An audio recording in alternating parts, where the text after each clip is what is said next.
Bingo Blitz rules. If your bingo has ads in it, That's not a bingo. if it doesn't have the coolest tournaments, mini games, and the most breathtaking design, Nope, not a bingo. if your bingo moment makes you feel so excited that you just want to burst in joy and scream out loud, bingo! Sorry, so you're playing... Bingo Blitz? Now that's a bingo. Discover a world of excitement with Bingo Blitz, the #1 free bingo game. Download Bingo Blitz and play for free. Now that's a bingo.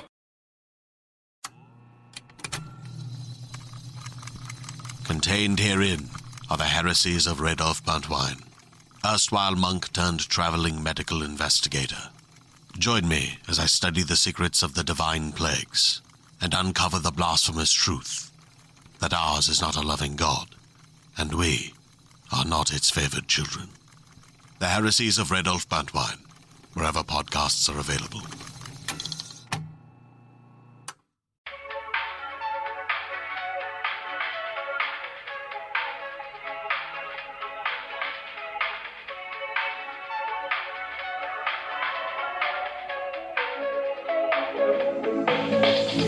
Hello, welcome back to But Am I Wrong? A brand new episode starring the only two people who have ever done this podcast. I mean, you're not wrong. How on brand for me, someone who has never been wrong, to also at this current present moment, also not be wrong. Welcome to the podcast. If you're new here, welcome back. If you're not, my name is Meghan. I'm joined by my co-host and the reason why the sun rises and shines in your world. Pitch, how did you know it was going to be at the sun? Because I just know. But here's the thing. That would have made far more sense. But my brain was like, let's get technical. And I was like, the reason why the sun, and I was like, nope, we don't. We orbit the sun. The sun doesn't orbit us. But I almost said the reason why the sun orbits Earth. And I was like, you know how you have nationalism? What's like Earth is there Earthism? Like planetism? Because like that's like what that sounds like. People that are like, there's definitely not aliens out there. Yeah. We are the only ones that exist. This is the only thing that ever, I'm sure. There's something for everyone out there. Yeah, I mean, they're wrong, but like there's definitely a name for it. Yeah. Welcome back to the podcast. We want to thank you all for understanding that we had 2 replays the last 2 episodes because it was a shit show. It was a shit show of a time. As you know, I moved. And as soon as I was done moving, I just died. And then when I was starting to recover from dying, got strep throat. And funny enough, we recorded an episode, which was the day that I was getting sick, and I just started coughing more in the episode, and my voice is getting raspier. That was the day that I got sick. And so we had to take some time off. And then Melisa was out of town. And then when she got back, she got sick.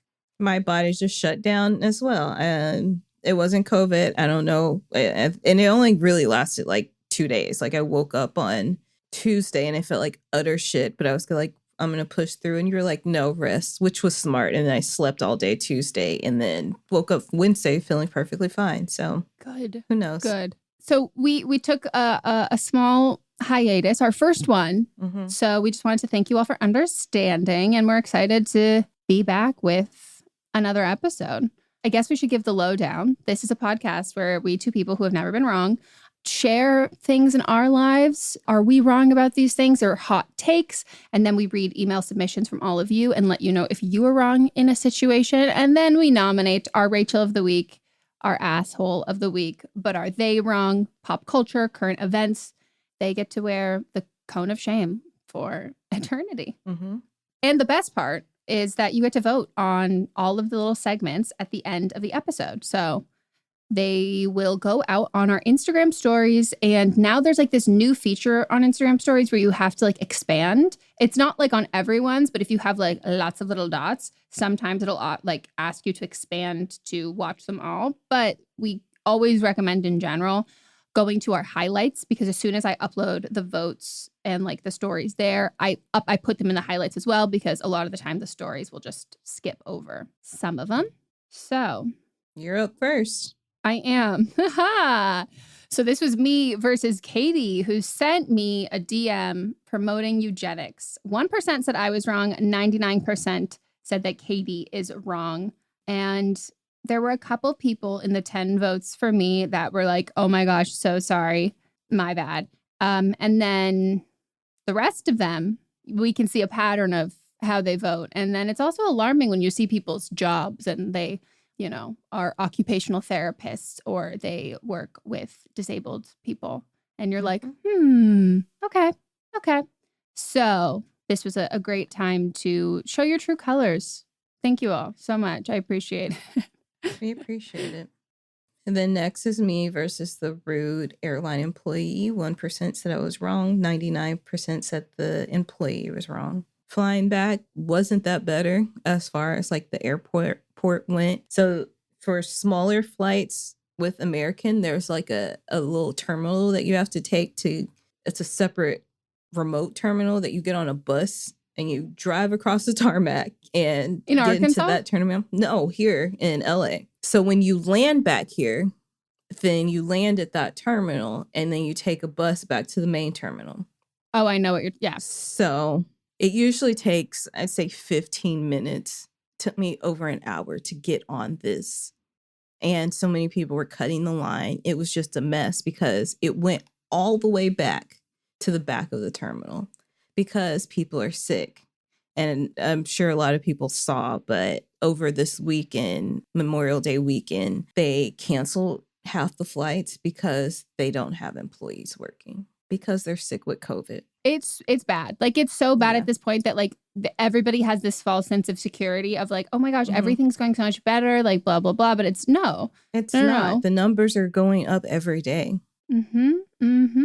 Ugh. Okay, next up, we have writer number 1 versus TikTok therapist. 5% said writer is wrong, and 95% said that writer is not wrong. Some people were also similar to me who were like, had never seen any of these specific kinds of videos. And for that, I will say, just because we personally haven't seen them, mean that people who comment, you've seen them, and this person's seen them. A lot of them, yeah. Our For You pages are different. Yeah, that's just how TikTok works. As me, as someone that likes to see people being called out for their bad things, or I also like messy TikTok, I'm more prone to see these things than other people. So, yeah. All right, then we've got writer number 2 versus boyfriend who says he wants to buy a house with the writer and buy a house with his mom. 7% said the writer is wrong and 93% said the boyfriend was wrong. She actually wrote. Yeah, I was just looking for that. So they said, hi, I'm the person who wrote in about my boyfriend buying a house with his mom. I literally kicked myself when I read the description of this week's pod when I realized I didn't include our ages. We're 22, but where we live, a lot of our peers are buying homes together or looking into it. I had spoken to him in the meantime, and turns out they had already planned to have a buyout situation when he wanted to buy again. But since he already figured it out for when we may buy, he didn't think to tell me. So he wasn't really two-timing me. We just weren't communicating, if that makes sense. Thanks for your advice. I really appreciate it. And I'm a big fan of both podcasts. And I love that I got some don't blame me advice too. So that makes sense to me. Yeah. Sometimes people just like don't, like, communication is like that is like the root of the cause of so many issues. And it's, some people just think that like, oh, I figured it out. And therefore, because I figured it out, it's not a topic of discussion. And this person is no longer worrying about it because we're not talking about it anymore. But sometimes it's like, oh, well, now that we're not talking about it, like now I'm worrying more. And I don't know that you have like solved it in your mind. Then we have writer number 3 versus the husband who said he didn't have money to plan anything for Mother's Day, but then spent money on an important fight. And don't forget, important fight is in quotations. So 1% said the writer's wrong. 99% said the husband's wrong. 4 votes that said the writer. I'm pretty sure every single one was like, that was an accident. Yeah. This one just still makes me mad. Yeah, it's terrible. And I would love to have an update from you or like where things are at or how you're feeling, because I don't know. I'm someone who like, we're not born all like knowing how to be like good partners and in relationships or whatever. But like, I'm the kind of person where like, if you've like really hurt my feelings or done something, like we can have one conversation about it. But like, first of all, this is like an obvious thing, but I'm like, if he's still kind of holding on to like, this isn't a big deal after all this time, I'd be really curious where your head's at. Cause I would be livid. Yeah, agree. All right. And then we've got writer number 4 versus friend who mispronounces the writer's name. 2% said the writer is wrong. And then 98 said the writer is not wrong. Update, they are no longer friends. Yep. Because of Unrelated. other issues. Yes, unrelated, but I would have seen that coming if I knew that information before. Yeah. Oh, without a doubt. Without a doubt. Though I will say she did explain to me how she's pronouncing the name wrong and her name. And it is just solidified to me that I do not understand phonetic spelling. I need to hear someone say it, but like having it be written down where it's like, oh no, the emphasis is on this. My brain is like, cannot compute. I need to be better at that. Next up was my wrong of the week, which was Disney World inviting the Indianettes to perform. I actually got the name wrong of this school. It was me. I looked it up while we were doing it. I got it wrong. I was ready to take all the... I assumed it was my fault. I'm going to be honest. The high school that performed at Disney that sparked the controversy was Port Neches High School in Port Neches, Texas. Keller High School is also named the Indians, but that was... I think it was referencing like another school, like Keller High School, did either change or didn't change, but it was mentioned in the article as well. And they said, I do believe that it's important to have the right school's name out there because they do deserve so much hate. I went to college down there and had many peers who are Indianettes, and it's always baffled me how deeply rooted in hate that community can be. They go as far as having someone dress up as a Native American with a headdress and do all tribal dances. The community claims it's a tradition and that they cling to the fact that they once had approval from the Cherokees, which has since been revoked. And also, I don't know if it's ever been proven that they actually did have approval, but it's been very clear that in recent, not even recent years, but like a lot, like recorded history that they don't, and they have made that very clear. So yeah, thank you for that correction. The other one is still wrong, but they weren't the ones at Disney. They just happened to not be at Disney, but still wrong. All right, and then mine is wrong of the week, Madison Cawthorn. 95% said that he was wrong and 5% said he's not wrong. This is because a lot of people didn't write in. So yeah. And 5% is high. 5% is high. But he didn't win, which is a good thing. He also is trying to start, I forgot if he's naming it Super MAGA or Mega MAGA. He's trying to start that. So I don't think he's going to be doing a tell-all anytime soon. So fuck this dude. Hopefully he goes away, but he probably won't. But there's a lot of other terrible things that he did too that I didn't even talk about.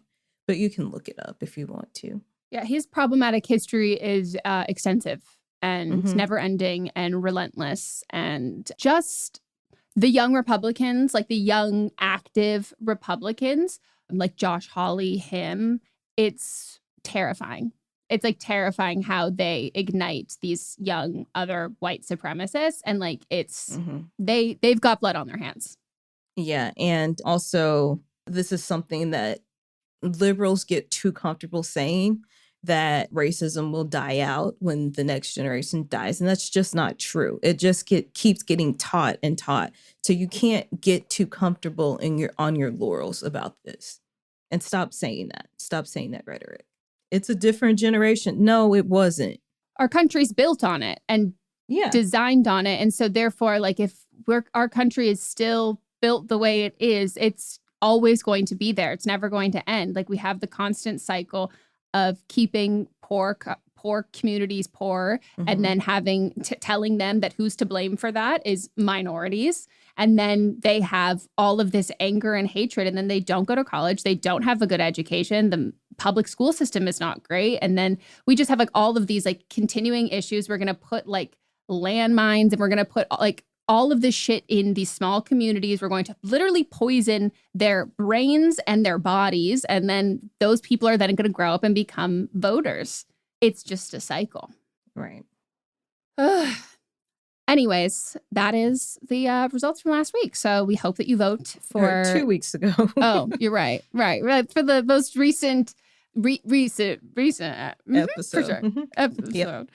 So to vote for this one, we do recommend that maybe you take some notes just like on your phone while you're listening or anything, even if it's just like rewatching the stories a couple times before you vote. We do the same format. You can go through and practice. I don't even know if you could actually practice voting on old ones, but like get a sense of them before you vote. Yeah. And if you vote wrong, let us know. Yeah. Because otherwise it will be held against you. All right. So now this is when we say, but am I wrong, as in us, or a hot take. I haven't had a good mental health couple weeks at this point, so I'm going to choose something a little lighter. And it's a hot take that dinosaurs are fan fiction. I don't want the paleontologist community to come after me. You're getting a real Christian Arkansas right now, bitch. No. Stop. Okay. No, I believe that dinosaurs are real. I believe the way that it is taught to us is fan fiction. Oh, yeah. First, I want to start out by saying that dinosaurs molded a lot of who I am today. One of the greatest things in my life that really changed me was the Mighty Morphin Power Rangers, and the little bots that they rode around in were dinosaurs: Mastodon, Pterodactyl, saber-toothed tiger, Triceratops, Tyrannosaurus. Is a saber-toothed tiger a dinosaur? No, but okay. I was like, hold up. Yeah, no. But it's of the time. It's of the time-ish. I mean, it was in the Ice Age. Yeah. So after, so but it's not the same really vibe. Yeah, same vibes. Yeah, same vibes. And I believe in dinosaurs. I just taking from that, and also Jurassic Park. First of all, we don't know how dinosaurs sounded, and they're like roars. That's it. So basically, for a lot of these, they've taken the sound of like a lion and birds and like other very loud creatures and mixed it together, and they're like, that's what a dinosaur sounded like. We don't know, and two, probably not. Also, we've known for a very long time, or it's been speculated in the scientific form, that dinosaurs had feathers, but in every depiction that we see, we don't see the feathers. So why haven't they upgraded? Science is a ever-changing thing. You're not stuck in this. I mean, we're not still bloodletting people. Why don't dinosaurs have feathers? It would be unsettling. I truly think that that's like the reason why. Like, it would just make a giant chicken running around, and like that would make me scared. But that's scarier than what we're seeing now. Mm-hmm. Also, like, it's been said now that a lot of them didn't fly. So like pterodactyl weren't flying. Also, like velociraptors, that one's the one that's doing most of the harm. And like most scientists now are saying those are probably like the size of a dog and had feathers. So like they wouldn't be scary. I can't break it to my nephew because he loves dinosaurs. I know, but this is what we're teaching the youth about these things that they're not true. Also, that they drag their tails around. They're like, most scientists are saying that the tails would have been the way that they're depicted and how we've put them together, the bones together, that it's too heavy. Like, there's no way that they could have just dragged their tails around. We also know that humans and dinosaurs weren't on the earth together, but cavemen, it's still being taught. What do you mean? Yeah. Also, some dinosaurs probably didn't live in water. They didn't look like lizards. There's this possibility, which is the whole thing that Jurassic Park is built on, that you can clone dinosaurs, which you can't. Also, the way that T-Rex's arms were made probably isn't right either. It's just like, made as in what we see in depictions probably isn't right either. It's just like, can we please update it and teach what's actual science all around as a whole? I mean, yeah. Including dinosaurs. The thing with dinosaurs I think is so fascinating. It's like, here's the thing, like, picture this. Like, you have been given a sack of bones and they go, choose your own adventure. Put them together. That's what I'm talking about. It's fan fiction. It's literally, but here's the thing, like, who the fuck knows? Like, exactly. it's just as probable that it's that or it's not. But my favorite one is T-Rexes, because I go, I'm so sorry. You built this, and then you go, well, there's nowhere else for these tiny arms to go, so I guess this is right. And it's probably backwards because they had wings. So, like, the way that they're depicted, okay, sure, that was their arms. Flip it around the other way, it's wings, and then that makes sense. But also just be like, if you like put all the bones together and you're like, we're building this thing, this one's a T-Rex, and then that's the arms, I would look and go, that must be wrong. Back to the drawing board. But it was like, you were just tired and they were just like, fuck it, I'm done. Yeah. This is it. We found these 2 extra. It's like when you're building furniture and there's like 2 extra screws and you're like, shit. And you just like attach them right on there. Like that's really what it was.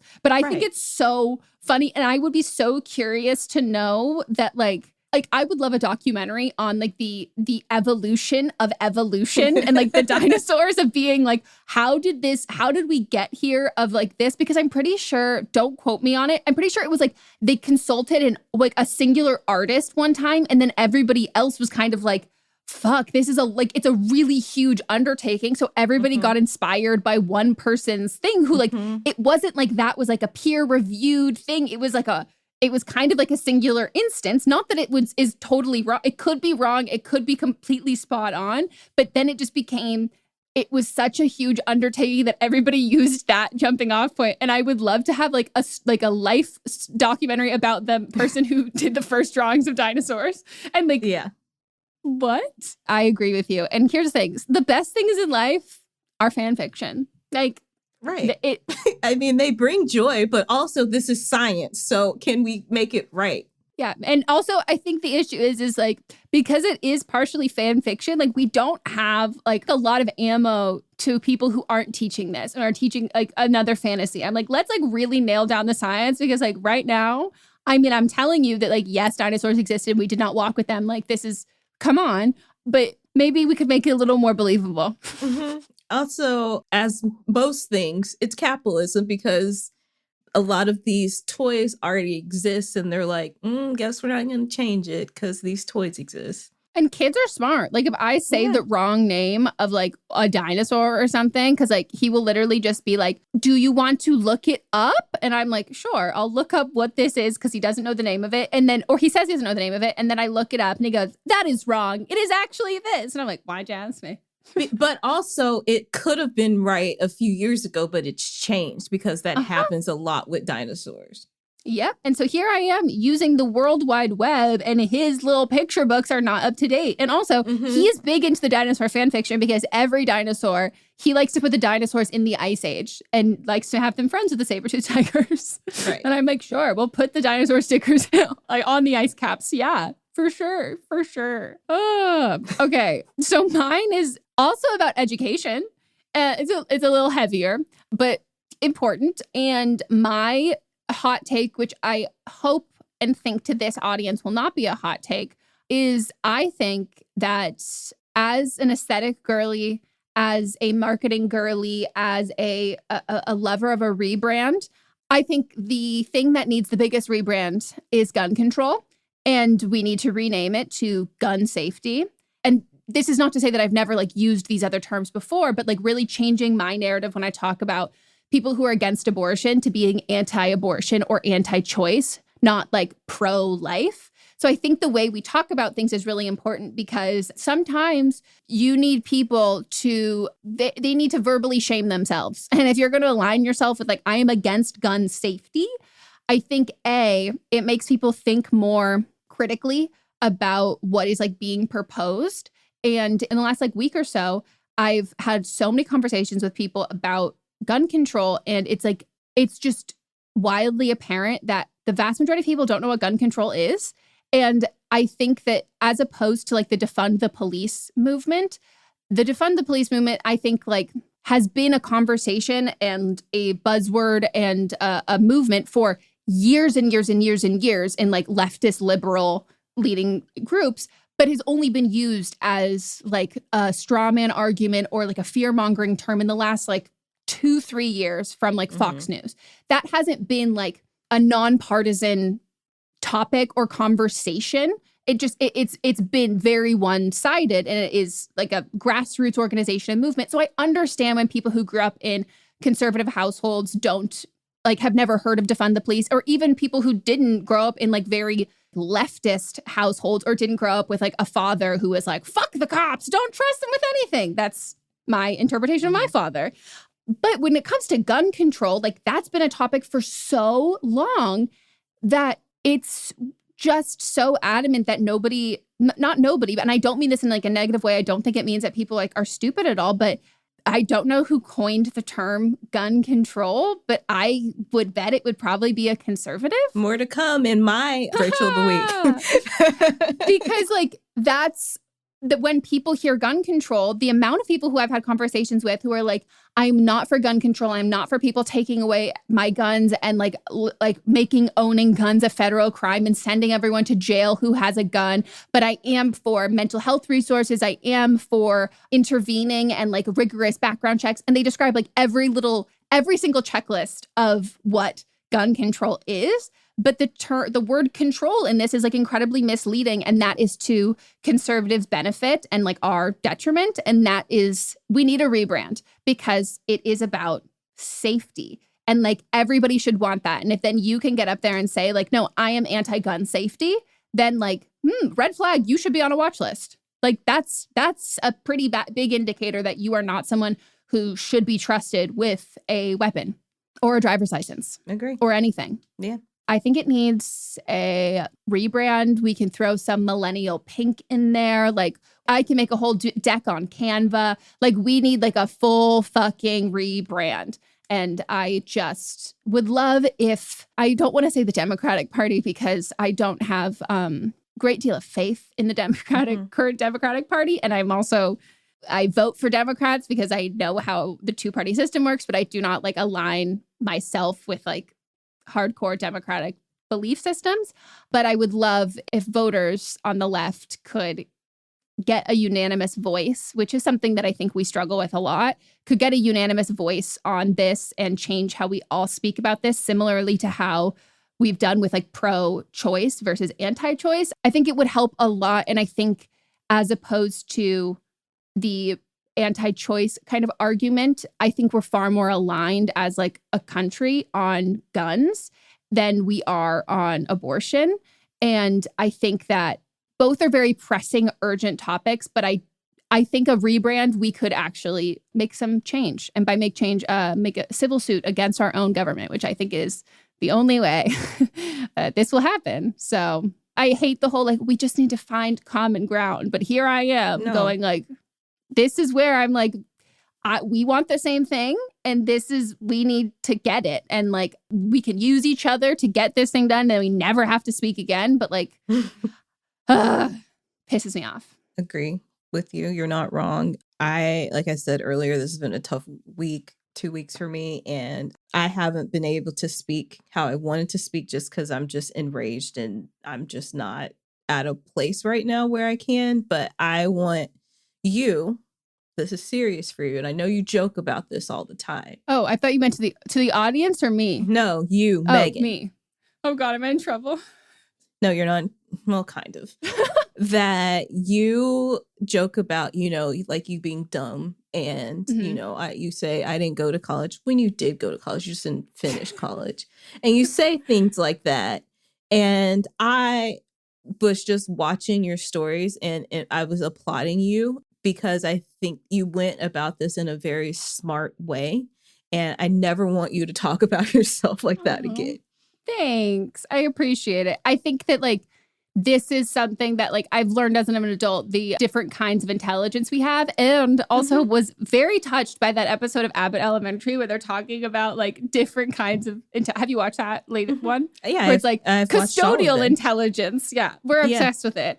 And that reminded me of that it was like, sure, there are some things I'm not very good at, but I think I've realized recently that like not everybody feels confident talking about like these kinds of subjects and like researching them and all of that. And this is something that like, I grew up with these like conversations and these narratives around. So like there's a natural confidence that comes in there. But I like to be strategic about talking about these things. Yeah. I know a lot of people feel really defeated over the last couple weeks about this. Where I am. Yeah. Mm-hmm. Yeah. But to you and to like everybody, I've never had more receptive conversations with people, like at all. Like the amount of people who like did not know these things and like were open to being educated and were like really shocked to hear what they found. And were like, I'm going to continue to do my own research. Like this is really alarming, was really comforting to me that there are people out there who are fed up with what's happening right now and are looking to be educated on this. And I am hopeful for the people that I talk to. I might not be necessarily hopeful for our entire nation, but I think if we can have more conversations with people, we can understand that like our government is pitting us against each other because they want us to remain weak. Yeah. Well, two incredibly important topics, but dinosaurs are something. Remember when a couple years ago when I learned about creationism? Oh, yeah. I forgot about that. A fucking trip that I was like, this is a joke. It was like a Q&A that someone said something and I was like, what are you talking about? And everybody's like, you don't know what creationism is? And it blew my mind. Okay. Now it's time for But Are You Wrong, where we read your email submission. So if you want to send us what's happening in your life, past or present, that you would like to know if we think you're wrong on, send us an email under 300 words at butamiwrongpod@gmail.com. Give us as much information as possible. It is anonymous, but if you're going to use pseudonyms, use real fake names. Don't give us like numbers or letters. Include ages, all relevant information. If you'd like to include pronouns, feel free to do so. Yeah. Anything else? That's it. Let's get into the first one. Hi, hotties. Yes. That's how I'd like to be addressed from now on. My boyfriend, 28, him, started a new job, and there's one other quote unquote young lady there. She, her, probably 20. My man came home from work today with a huge container of potato salad. I said, where the hell did you get that big thing of salad? And he said, Jade said she made extra and she brought me this big container to my office. I said, excuse me? Am I wrong for thinking this is weird? I'm a Virgo, petty bitch, but my man just started a management position at this job and he's hot in all capital letters. I'm biased, I know. And she just started in an admin position. And no, they don't work in the same department. I'm tempted to send it back to his work with a note telling her to cook for her own man because, yes, she's engaged. I told him it made me super uncomfortable and he said he should have never accepted it and he agreed. Also, are men always this clueless? Damn, am I wrong for being pissed? I love the energy that we've created in the studio today. I don't know if I love it. I love it. I love it. I do. This is big Virgo energy. It is big Virgo energy, but like potato salad is like one of the most unsexy foods that you could have. Thinking that too. It's not like she made him a cake. She said she had leftover. She cooked too much potato salad and she brought it to work and he. Like, I feel like this is her getting rid of food that was in her refrigerator. Did anyone try it? Because, like, maybe her husband wasn't eating it because it's, like, really bad. Really gross, yeah. Like, maybe she hates him. Maybe she put raisins in it. Oh, and apples. Right. Maybe she just brought it because, like, and giving it to him because he's the only, you said that she's the only, like, quote unquote, youngest one. Maybe she's only comfortable because he's 8 years older than her compared to somebody that's like 20 years older than her. And she was just offhanding it. I don't think this is a big deal. Like, maybe she poisoned it like, and she like hates your boyfriend.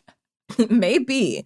But like nothing about this just screams like sexy trying to cozy up to your man, trying to steal him when I'm an engaged woman. Like nothing about this just seems off to me. I would have the exact same energy as the writer, though. Like this, I would be like, fuck off. Like, fuck off with your fucking potato salad. I don't think you're wrong for like telling your boyfriend to be like, yeah, don't accept that. That's like super weird.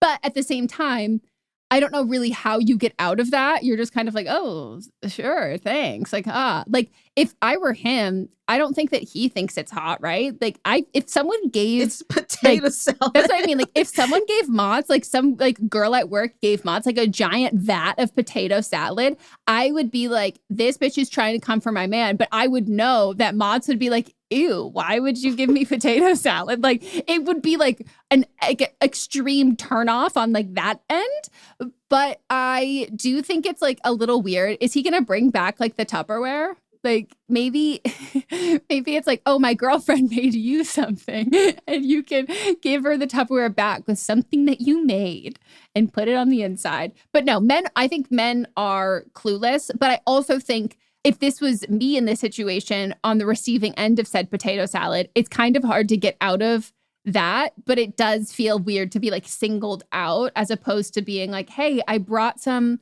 in the communal fridge, but they don't even work in the same department. So like, how do they really know each other? Maybe they were in the break room at the same time and he just happened to be the first person that walked in and she was like, I brought some potato salad. Yeah. I mean, I think the solution is you need to meet her. I think. I think you need to meet her and then assess the threat. Date. Yeah. Assess the threat from there because I think the gesture, threatening. The execution, not threatening. Like potato salad. Potato salad. It's not a lava cake. You can't eat everyone's potato salad as it is. No. And I'm just not going to eat a 20-year-old's potato salad at all. Potato salad is something that it comes with time and practice and, there's a certain maturity that comes with it. This ain't it. No, I'm not eating a potato salad from anybody that wasn't alive during the Great Depression. I'm just not. I there's a prerequisite and I'm not eating a young person's. I'm ageist against potato salad. I want my potato salad to be fresh, but I do not want it to be made by a young person. And if it's store-bought, I would also prefer it to be store-bought by an older person because they know what good potato salad is. Mm-hmm. If I'm going to have a potato salad that's bought, it needs to be at an old deli, where old people only are. Yep. Cats. And they're just As a podcast network, our first priority has always been audio and the stories we're able to share with you. But at Realm, we also sell some pretty cool merch, and organizing that was made both possible and easy with Shopify. When you think about successful businesses like Aloe or Allbirds or Skims, an often overlooked secret is the business behind the business that makes selling and, for shoppers, buying simple. For millions of businesses, that business is Shopify. That's because nobody does selling better than Shopify. It's the home of the #1 checkout on the planet.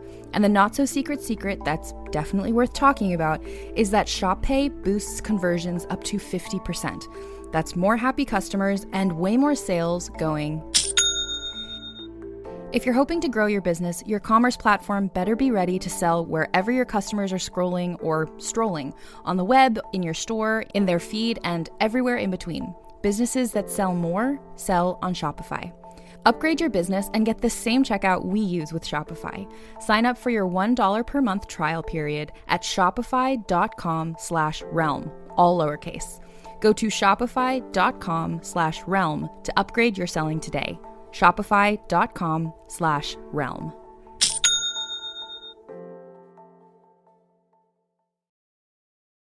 A big vat of it that you have to the people that work there have to scoop it out and give it to you. But they have to be old. I'm not trusting that potato salad at some up and coming hipster place. No. It'll probably be pieces of kale in it. No, and pomegranate seeds. I will eat a vinegar-based potato salad from a young person, but I will not eat a cream-based potato salad from a young person. Mm-hmm. No garnishes either. If there's giant pieces of dill or no, I'm out. Mm-mm. I'm glad we're on the same page. The dill's got to come from a pickle juice. They poured that pickle brine into it. I don't need pieces of dill in it. Or it is a grandmother who has a plastic piece of dill that she uses just as the garnish that she sticks in the middle and then takes it off to serve it. Yeah. I hope anybody else understands or relates to this potato salad experience. This might be the most American thing we've ever said. Mm-hmm.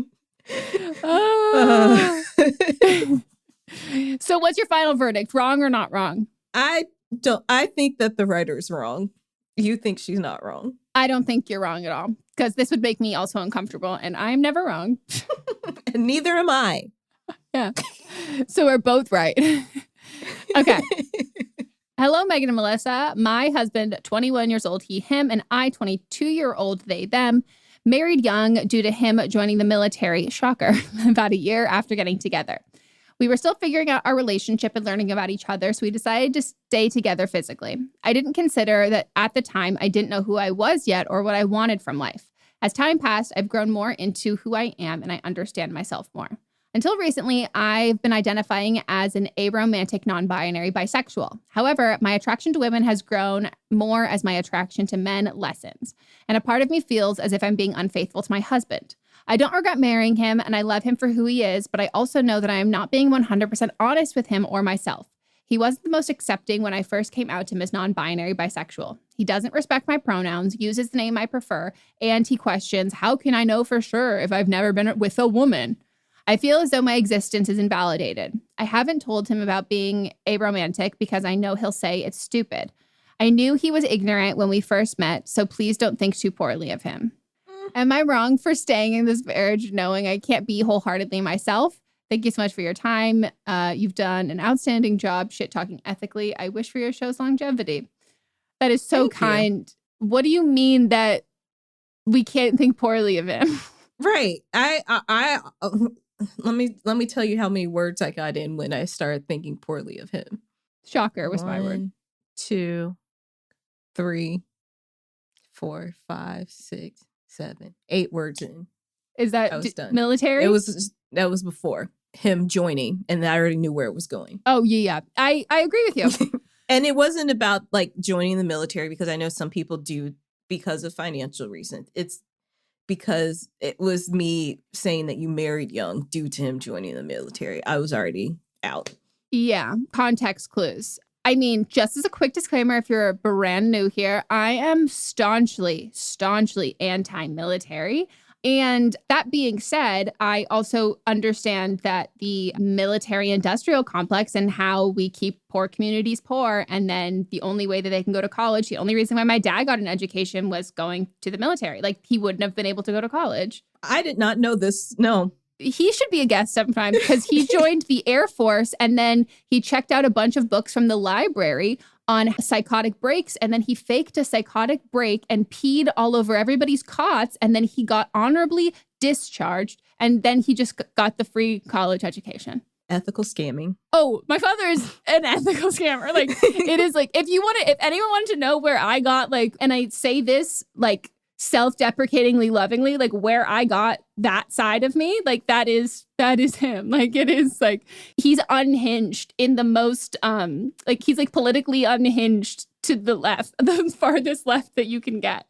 But yeah, so he did that. So like his side of like, that side of like my family, like didn't go to college besides him, like not educated at all. And like, that's the reason why he was able to go to college. And like, if he hadn't have gone to college, like, a college degree in when you are not working like in a creative field is like so important, but it's also so wildly important when you grow up in an area where you don't have access to great education. And so then you actually you can get a way better education there and like know what you want to do and be introduced to all of these things. So that being said, I don't fault people for joining the military and like the individuals a part of it. I fault some of them, but like as a whole, I don't want anyone to think that like, I think that like our government is corrupt and like you have to make it work for you. And there's a way to do that. But yeah, I don't know why we're not allowed to think poorly of him. Like, I don't think poorly of you for marrying him. Like, I don't at all. But I do think poorly of him. How this is like automatic, like initially framed is like, I'm growing to learn more about myself and we're not necessarily, am I wrong for like getting married so young and staying with someone who like I didn't necessarily know who I was fully. It's not that you just didn't know, but he doesn't support you. And so that's like the problem. It's not that you are two different people and you've grown and changed. It's just that like, not only does he not support you with how you've grown and changed, but like, it just sounds like he's a bigot and like not inclusive at all. And like, you are literally hiding parts of yourself because you know that he will say that that's stupid. Like, that's not a successful marriage at all. And you're 22. So like this discovery that you've had, you're only going to discover more about yourself and you're only going to become more who you are. And you're only going to, that's just going to continue happening. And by the time you hit 25, you don't stop, but your brain, was a fucking completely different person between the ages of like 18 and 25, like completely different fucking person. But like, I just don't think that if you've had this much self-discovery, which is a great thing, if you've had this much self-discovery by 22 and you already have to censor yourself around your husband because he's like a bigot, it's not going to get better. It's going to get worse. And the only thing and your mental health will continue to just get worse and worse and worse, because it's not that you're just hiding something. It's you're hiding something because you're like protecting it, because like it's not safe. Mm-hmm. I hate saying people are wrong for staying in relationships when it comes to stuff like this, because I don't want it to be the psychological aspects of these things. Like, they don't want any sort of like victim blaming at all. So I don't want to say that I think you're wrong for staying in this relationship, but I do think that you're not being entirely truthful with yourself about who the person you married is. And it's no fault of yours. I hate the whole like, well, I should have, I don't hate the like, I hate when people are like, oh, well, you should have seen it. Like, you got yourself into this mess. Like, no, like, we discover and figure out who people are when we're young. Like, your brain's not fully developed. You're making these choices. Like, I don't think there's any fault in realizing that you made a mistake and you're with the wrong person. But I think that the fault in that is like, you have to recognize that you're still continuing to protect him. And I think you're wrong for trying to protect him, because I think it's preventing you from fully recognizing and realizing like how unsafe he is for you and for anyone at all. Yeah. You talked a lot about him. Now I'm going to take it back to the writer. You're not being true to yourself at all. And I think it's important to ask yourself, why are you staying in this relationship? Like, you can't be who you are. You can't express who you are. He doesn't respect you at all. You also feel like you can't share things with him. Like, what kind of marriage is that? There might be some financial things that we don't know about, reasons why you stay. And people are in relationships for different reasons, and no relationship is perfect. But why are you with him? Because this is not helpful for you. And it's hard for me. I'm not going to say that you're wrong for staying with him, because I don't know. I don't know all the reasons why you're staying with him. But also, you didn't bring it up. You just brought up why he doesn't respect you. So I would like a follow-up to this. I would like to know what else is going on. Why do you feel like do you feel like you're going to be a failure? Have you come out to other people in your life? Do you think that they're going to judge you? Why? Yeah. And I would also like to know that, like, how you see your next 30 years, because not being yourself has an expiration date. Like, inevitably it does. Like, hiding and molding yourself, masking, like all of these things, like that's like, it's exhausting. And those parts of you don't go away. And so if you see yourself staying in this marriage, do you see yourself happy? Like, or do you see yourself, like, do you factor in these things about you? Like, or do you envision that these things go away? And like, do they need to theoretically go away for you to be happy in this marriage? And that is like, I don't think relationships are about sacrifice. I think they're about compromise.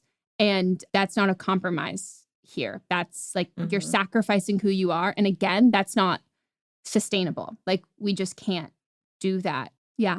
I hate also how the military, like, they make it so desirable to get married that people do end up getting married really young when they're not ready. And then they have been completely displaced from their friends and family, and they aren't earning money themselves. And they're all of this stuff that makes it like really hard to leave these relationships. And they're also like statistically like not successful marriages and have a lot of infidelity. And it's just a never ending cycle. So I agree with Melissa. I don't feel comfortable saying that you are wrong for staying in this relationship, but I would love a follow-up, because I think that you deserve better than this. You deserve to be yourself. Yeah. And I think that it's never wrong to be yourself unless you suck, and like, you don't suck. Inspirational. Put that on a poster. It's never wrong to be yourself unless you suck. Unless you suck. It's true. All right, time for a break.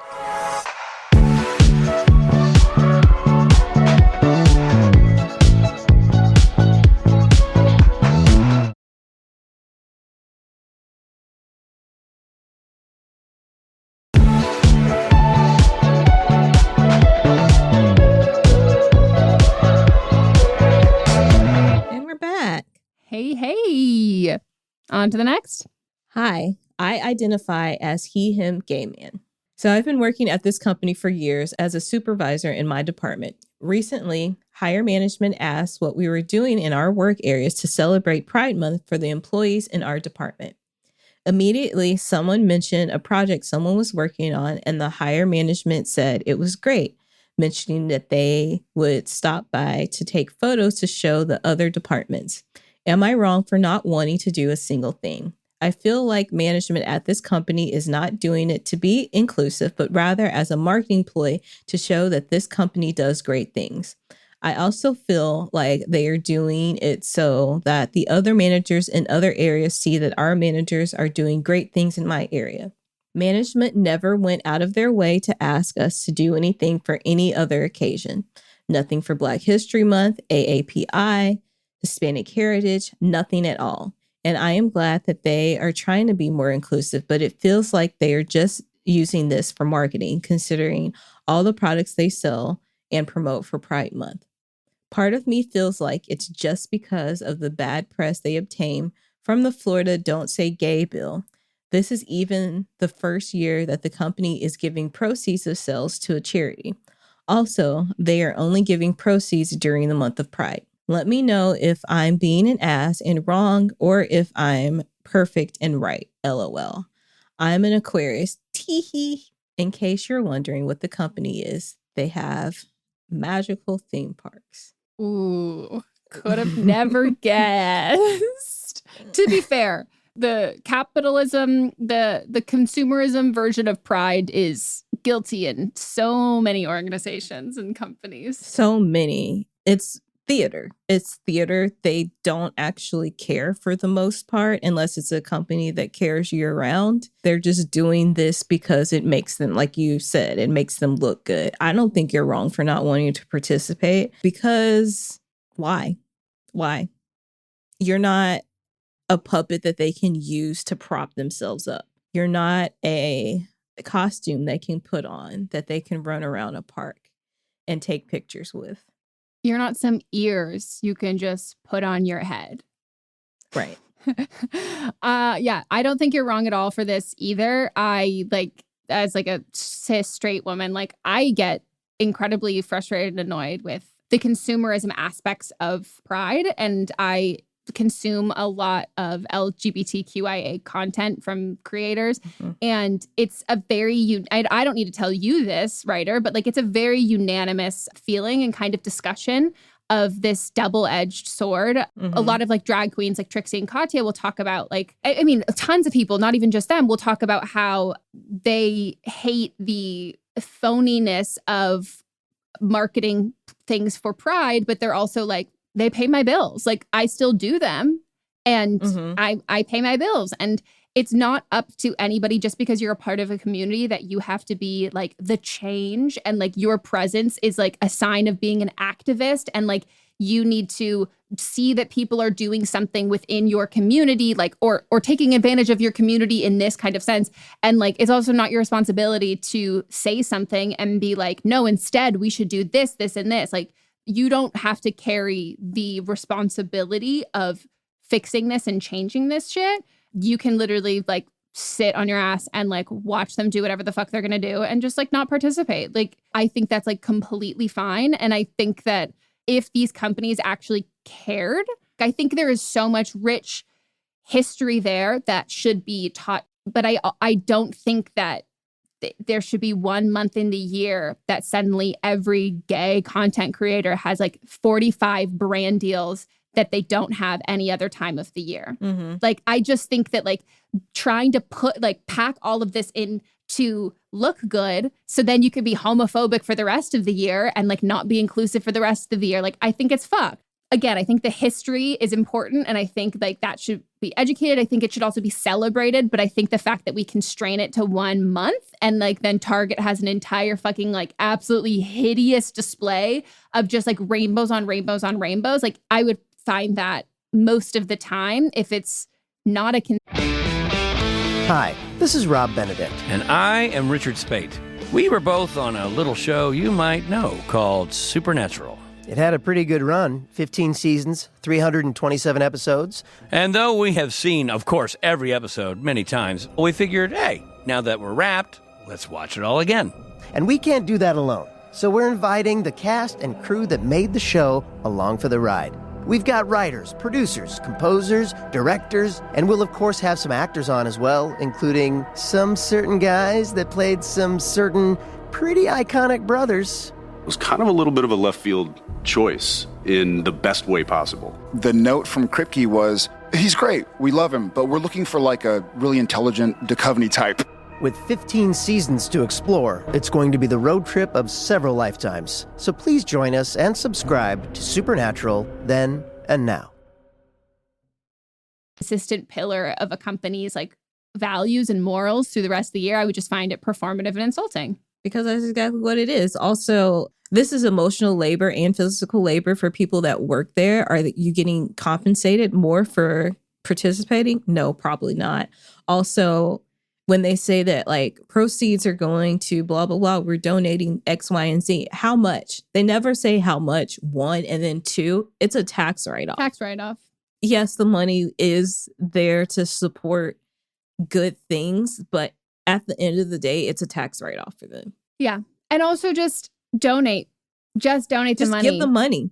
Just give the money. Just give the fucking money. And give the money year round. Give the money when these organizations, they're fucking overwhelmed with money. Give the money in June, but give the money every month. Pledge money all the time. Like, just give the money. Don't need to make a rainbow-themed absolutely everything and then give 5% of those proceeds for as a tax write-off, and then you pocket the rest and you spent money to make money. Just give the fucking money. And a really wonderful, way better apology, you know, and work on using those big dollars you have to like reverse the fucking damage that you have done, and then advocate and use your very strong, very loud voice and deep pockets to elicit change in a state that desperately needs it.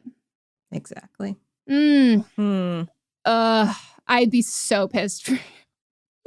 I would too. But you're not wrong. No, not wrong at fucking all. Okay. Finally, me, 24 female, she, her, and my boyfriend, 25 male, he, him, have been together for 4 years. Recently, a friend of mine, she, her, found out that she was 5 months pregnant. She didn't have symptoms and had her period until last month. Because of this, abortion is no longer an option. It's legal only until 10 weeks in my country. And as a result, her boyfriend blamed her for not realizing it sooner and disappeared, leaving her alone with the situation. Now she decided to have the baby and is organizing a baby shower, to which she invited me and 2 of our friends and our boyfriends. My boyfriend told me he couldn't go because he was on vacation with his parents that day. It's been hard for me to see my friend go through this, and I don't want to go to the party alone because of it. I told him how important it was for me to have him go with me, and I was sad when he remained adamant about his decision. I also got mad at his lack of attempts to find a solution, and in a discussion about the matter, I told him that he could take a bus to his parents after the party. He got upset with me and said it spoiled his parents' vacation plans, so no. But the reality is that he already had a vacation with them once this year, and he has another scheduled, and he lives with them. Besides, I didn't ask him to not go, just to go a few hours later. So am I wrong for being upset with him? Yes. 100% yes. Yes, you're wrong. I understand how this could be difficult to like watch a friend go through this, but I think it is important to take care of our, like, if you're involved in a situation by proxy, if you're watching a friend go through something really hard, I think it's important to take care of yourself as a friend. Like, I think that like, just because you're not the one actively going through those kinds of things, it's important to take care of yourself, but taking care of yourself is not relying on other people to change their plans and expecting them to be able to do that. It's just not a sustainable method of like self-care at all, because you're relying, you're putting that on somebody else, and it's that's just, I think it's like a demand you can't make of, like, you have other friends going, like, it's a baby shower, like, it's important for you to be there for your friend. It's about your friend, it's not about you. It might be important for you, for your boyfriend to be there, but that's like I wish you could come, like, that sucks, and he can't. But your job, it's about you being there for your friend, not him being there for you. Right. I don't I think it was wrong for you. If he's already had this plan for a while, even if he had another vacation with it, he still wants to see his parents. This is something he was doing. I don't understand why. I get that you want the support, but you're there to support your friend. Like Meghan said, you have other friends that are there. You can lean on them if this is getting too hard for you. And if it's just too much for you, don't go. Like, I think you should be there for your friend. But if you're going to come with this kind of, I don't want to say attitude, but the way that you feel towards this, don't go. Maybe just like give your friend a gift and let her know that you're going to be there emotionally to support her, even if you can't physically be there. But yeah, this shouldn't be like something that you're mad at your boyfriend for. No, I think even requesting it more than, hey, there's an invite. I don't know if like you would want to try and make it work with your schedule. Like that's pretty much like it, but pushing it even further. Again, I think you're right. Like maybe you're just not in the right headspace to be able to support your friend. So you feel like you need him there. And if that's the case, don't go. Like Melissa said, like just if you can't be there and be there for her and be supportive, like in the moment, don't go. And I think that like, yeah, it can be hard. But then it can be hard when you get home and you can talk about it with him later. You can talk about it with your other friends later. But in the moment, if you're really struggling to support a friend in the moment, don't be in that moment. Like you need to be able to put that in a box to be there for her. And then you can deal with those emotions later. Like your feelings are valid, but right now there is a hierarchy of those feelings and like who is going through this. And you need to protect her. And sometimes protecting people is like from your own energy, which sounds like very woo-woo. But like if you're going into this with like feeling really uncertain and really unsettled and just like not in a good mindset or a good attitude, the best thing that you can probably do for your friend is to not attend if you can't put that in a box and like pack it away for a couple hours. Also, like, I didn't know that, like, I don't know, maybe it's a very American thing that like it's always usually just like women at baby showers.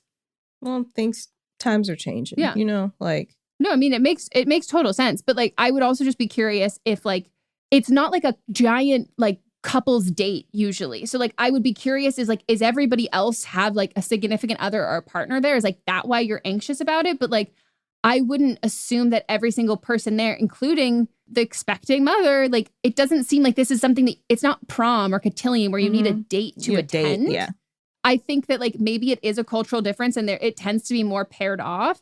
But I think in this case specifically, the dad's not in the picture. I don't know if she has like a new partner or something, but like I can't imagine that this is something that you decline an invite because you don't have a date to a baby shower. Yeah. And if it's about like anxiety, I understand that. But like, is there a dog there? Like, is there like something else? Like, can you like show up early and like offer to help clean and help like make stuff and do that? Like, I understand the feeling of anxious of showing up at a party, like when it's already started and people there or whatever. And like sometimes like in those cases where I don't know a lot of people, like I will give myself a job and I'll be like, here, I'll come over early and help you set up and like get a lay of the land, like know where the bathroom is and like do all of these other kinds of things. And I can feel like keep my hands busy, which can like help with my anxiety. But there's like a way to make that work that involves just you. So yeah. All right.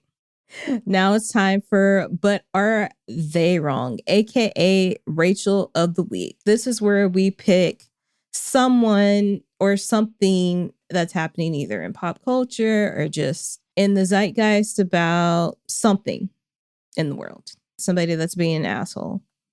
Somebody that's being an unflavored cunt. That was really good. Unflavored. Thank you. Mine is Marion Hammer. This woman is a gun advocate and lobbyist and was the first female president of the NRA, National Rifle Association, from 1995 to 1998, which means that she was very active when Columbine happened. And so Columbine actually happened the week before the NRA was having their big national meeting. And a lot of people got on a call and they were like, we shouldn't have it this year. And she was like, we're going to lose money. And they were like, well, we have insurance that covers this. Actually, they wanted to create like a victims fund where they would give like $1 million to the families of the victims and also to survivors. And she was like, no, we're not going to cancel this. We're not going to do that because that looks like that we're going to take responsibility for that. So if we did that, then the NRA would be brought to its, this is a quote, brought to its knees and media will have a field day. So she was like, we're still going to have the meeting. So she is the one that started the phrasing of what's happening now as part of gun control and saying that they wouldn't issue anything as sympathy and blaming and not blaming the tools, aka the guns, blaming the people. So saying that, you know, the people are the evildoers and the gun is not the evildoers, and we should blame it on mental illness, institutionalized people with guns. So that's where the framework came from. We didn't even plan this. Yeah. Wow. She was very instrumental in influencing the Stand Your Ground law in Florida in 2005. It hurts, especially when you see another woman doing this. And like, oh God, that makes me so mad. And yeah, I think that like it's people like that who radicalized a radical movement like even further, and how they speak about these things inspires school shooters. And like that in itself, they've got a dollar amount to their morality can be bought, and it like has been bought over and over and over again. And they've set that, and I've never heard of her before, but yeah, she set that precedent, and shit hasn't been the same. No. And that's so fucking sad. Wow. Well, Rachel of the motherfucking week. Yeah. Rachel of the motherfucking year, century. Horrendous. She's a terrible person. So mine is also somewhat political. And mine, I would like to nominate Kim Kardashian, Kris Jenner. Sadly, I'm not going to be including him in this because I think that these two people are more egregious for doing this. But Snoop Dogg was also involved. And Rick Caruso. Oh, okay. Yeah. So I don't know if anyone saw it, but Kim Kardashian and Kris Jenner endorsed LA mayoral candidate Rick Caruso. And if you are an LA resident, you cannot get away from the Rick Caruso fucking ads. And it is just overwhelming. And as most major cities, we have dealt with crime. And What's up, everyone? It's Noah Daniels. Hey, y'all. I'm JJ. Hey, guys. It's Kat. And we're your hosts of the Real Hauntings podcast, where we bring on guests who share their first-hand encounter ghost stories and supernatural experiences. Now on to the trailer. I've been warned to not tell this story, but I think because of the way it ends, it's okay to tell this story, because some people say that with certain entities, to like speak of them or talk about them or in any way like portray them as powerful will attract them to other people. The creepiest thing about it to me is a lot of times it would wait for me to notice it. Like it would just lay its arm out like this, and then I'd be like, where is it? And then I'd see it, and then it would just slither back. For more information on the Real Hauntings, Real Ghost Stories podcast, make sure you check out real.fm to learn more about our podcast and many other amazing podcasts. We've also had a surge in unemployment and thus unsheltered people, just more people who are like currently experiencing homelessness. And there is in every major city that this is happening when it comes to like the who's running for mayor, you get a real disparity between really progressive candidates and not so progressive candidates, because it just becomes like this dire time. And so a little background on Rick Caruso. But so basically Kim got on her Instagram stories and did this like whole speech delivering why she is endorsing him and how she doesn't normally endorse politicians. And she goes on and on and on. And then she says that she believes that he can help lower crime rates and reduce homelessness in the city, which is a red flag if you're using those two separate issues in the same sentence as a relation, because that's already, I know everything I need to know, which I already knew about Rick Caruso, but that in itself. And I feel like we also know that she is very active in prison reform, and she passed her baby bar exam. And it's just comical that someone who is working in social justice and prison reform would then endorse a candidate who is, his solution is more cops and more money for those cops in LA, which then will in turn decrease crime. And also, because he thinks they're related, more police will decrease the level of people who are currently experiencing homelessness. Explain that to me. Oh, you're just going to arrest them and put them in jail, and you're for not actively having a home at that time. Also, he's a billionaire who also, like, in 2011, he switched to Independent Party, and since, which essentially is Republican. I'm sorry, but if you don't pick a side until last year, or this year, actually, he became a Democrat. Yep. But also, question, doesn't she live in Calabasas? Uh-huh. She can't even vote in LA fucking city. Like, she can't fucking vote here. Yeah, Calabasas is a city with its own mayor. So, like, why is she weighing in on this? Because they're like longtime family friends. He owns the fucking hotel, or he's like one of the investors of the hotel that Courtney got engaged at. Like, he's like an old school friend of the family. Courtney, who was wearing Dolce & Gabbana at her wedding.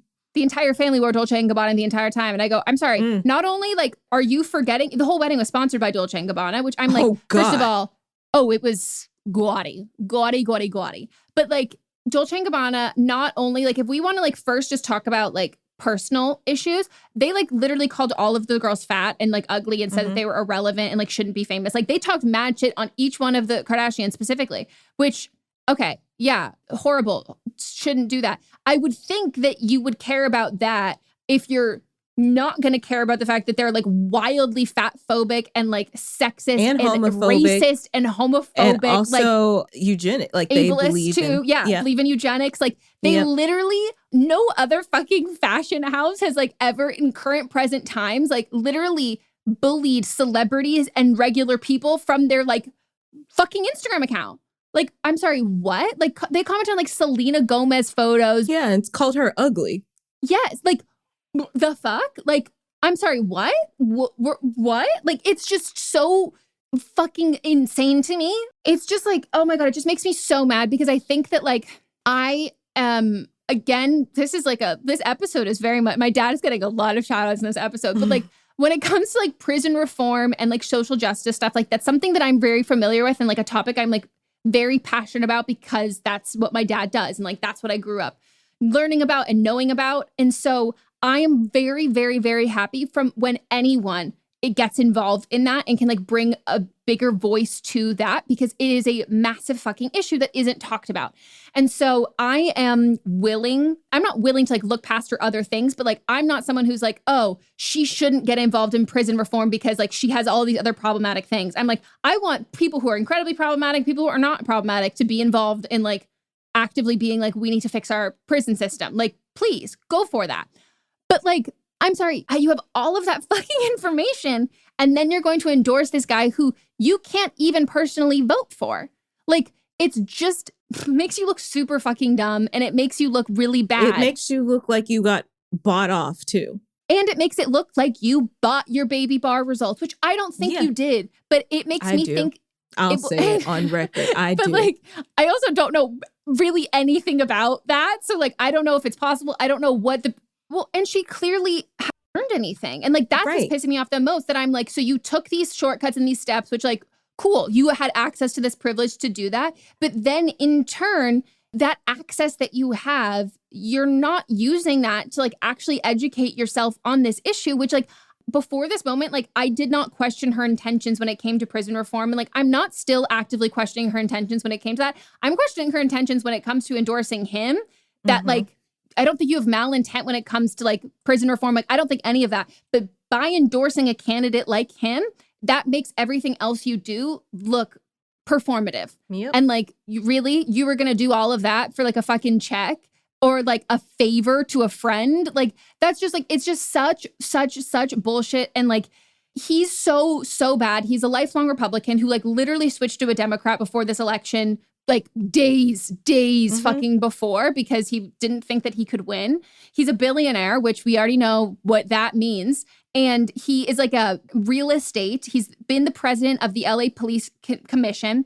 And he's faced a fuck ton of criticism because he was a chair of the board of trustees at USC. And many people, myself included, believe that he had a role in covering up like 2019 college admission scandal and a bunch of sexual assault allegations at the school. There is no place for this person in politics in LA. We desperately need better. And it just comes full circle. We have, and this is my time to endorse Karen Bass, but like, this is like, Kim, you've been fighting the allegations for so long that you hate Black women. And we have a Black woman who is running for mayor in LA County, who has been a lifelong Democrat, who is like grassroots activist, who's working in like prison, all of the things that you say that like you care about in all of these claims or whatever. And like someone who has been like on the fucking ballot every fucking time. Like she is tried and true. She has been here. She's like a pillar of like LA and like what we know of as like politics here. And you are going to endorse a fucking Rick Caruso, a white man billionaire. Like it makes you look so bad. I think that's just like what it is. And that makes me just really upset. That's the thing is okay. So I used to be like a hardcore, like Kardashians. Yay. Until. Oh, really? Like I used to watch. Watch the show. Like I mean, this was before the money that they have. Like I would say, like the first maybe 2 or 3 seasons. I was like, they're great. They're entertaining. Not great, like as in people, but they're just entertaining. They're good reality stars. Yeah, they're harmless. And then they just slowly just started showing who they actually were and just taking advantage of people. But then they like breadcrumb. They do one little good deed here. I just think it's all an act. My personal opinion is that I think all this reform stuff that she's doing is that it's all an act. And at the end of the day, she is a Republican because that's what she's always been. Yeah. And a little insider knowledge and information, not about her specifically, but just about LA in general and the industry. Higher up people in Los Angeles will ask people who are up and coming or at any level to pick causes that they care about and that are really important to them. And we should all be having causes, and especially if you have a platform, have causes that you advocate for.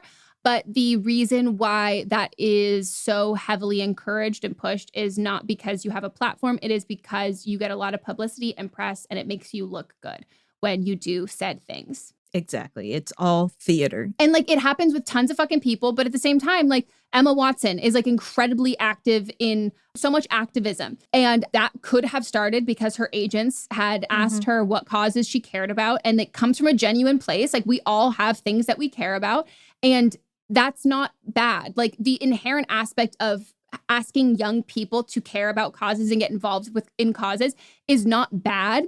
There are different outcomes and different ways that people approach it. And up until this point have kind of felt like if you're performative in your prison reform and that's what it is, like as long as you're following through with it, where it's not, if you're doing this for your own personal benefit, if other people are benefiting and this isn't harming this, like benefit from like the press that you get from this, benefit from the fact that this makes you more famous, benefit from the fact that people talk about you doing this and you have something on your show to talk about for this. If your benefit is equal to what other people are benefiting or less. But this at this point, it's not. Like there is no benefit for this. And like, it makes me mad and it makes me really upset because I think that she's had a lot of influence in people caring about prison reform, which I think is great. But when you do not have a cohesive fucking narrative, it's misinformation and people are going to be voting and endorsing or thinking that increased police, he's for prisons. Like thinking that those things are aligned is just, it makes me so mad. It's irresponsible. And if you have a platform, you need to be responsible, but especially if your fucking pillar of your platform is activism for a group you're not a part of, if you're including misinformation in that, like you have a responsibility to do that community justice and like you're not. And I'm just pissed as fuck. It's passion versus performance. And she's a performer because she's not walking in what she says that she's doing. Yeah. That's it. They're lifelong Republicans, that family, and you would be hard pressed to find anyone born and bred, lived in Calabasas who's not. Like, I'm sure any of you listening, you have like these cities or these suburbs or these areas where you know that are more conservative or not. So I think people like us can see through that. But I do think that there is like a lot of like young voters who also happen to love reality TV who are going to listen to what she has to say because they think that she is progressive, because she might look progressive to them. I think Southern California and I think California conservatives are like so fucking dangerous because they play as being liberal and they just, it's like it makes me mad. And if I never have to see another fucking Rick Caruso ad ever again. You know who I want to see more of? Karen Bass, my favorite Karen. Of course, Karen Bass. But I just mean just like picture wise, because it's funny. That one mayor guy that I showed you a picture of that just looks like he wants to fuck. Yeah, he's like, LA, you ready to get fucked? I'm gonna fuck this city in a good way. Like, it's like the most sensual like I've ever seen. It's like he's wearing clothes and he's standing upright, but like he's not. He's naked and he's lounging in front of a fireplace and his dick is out. Like that's just he's telling a story with those eyes. What does the ad say? Like, LA mayor has a new look or something like that. Yeah. And it was just like, okay, someone got like, I wonder if he got hair plugs and just like no one can tell him shit now. Like he's just like has the confidence. He has the confidence of like when you get your hair done. Like, and so I'm like, what'd you do? Like, what is this? Where is this? Like, no one can tell me anything. I'm so sexy. But I'm like, not really a criteria for this, but sure. I'm not voting for you, but cool. I don't even think he wants us to. Like, it was just so shocking. When I saw that ad, I was like, what is this? I will post it on our Instagram, but Melisa told me about this ad and she's like, yo, dude, have you seen this fucking ad? And I was like, no. And I was like, I don't think so. And you're like, no, if you see it, you'll know. And then I drove by it one day and I immediately texted you, go, holy shit, I saw it. Like, it's so, God, it's a look. Well, anyways, that's our episode. We hope you all enjoyed. If you did, leave us a review on the podcast app. We would really appreciate it because we are still starting out with this podcast. And we talked about this in our Facebook group, but we would love to know if you would be interested in watching a video version of this podcast because podcasts are expensive to make. So would you pay $1, join a Patreon to see the video version of the podcast, or even just like support the show? Because like we really love making it, but there's a reason why there's a lot of trust fund white men making podcasts. Yeah. They're expensive to make and we would love to keep making it. Yeah. We haven't, to be honest, we haven't made any money. We're actually like negative. We're losing money every week.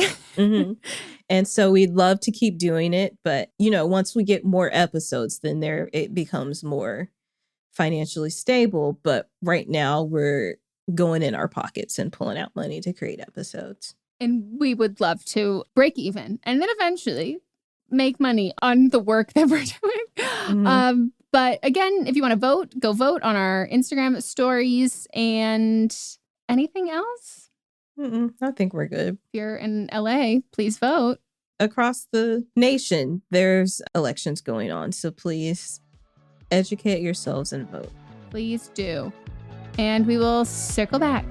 Goodbye. But Am I Wrong is a production by me, Megan Rinks. And me, Melisa DeMonts, plus Diamond Imprint Productions.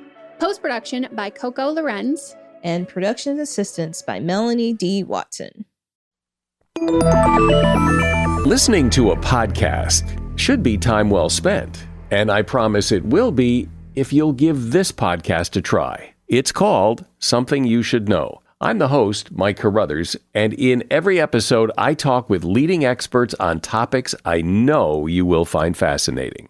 From why people can't keep secrets, what your favorite music says about you, why your pet acts in strange ways, and so much more.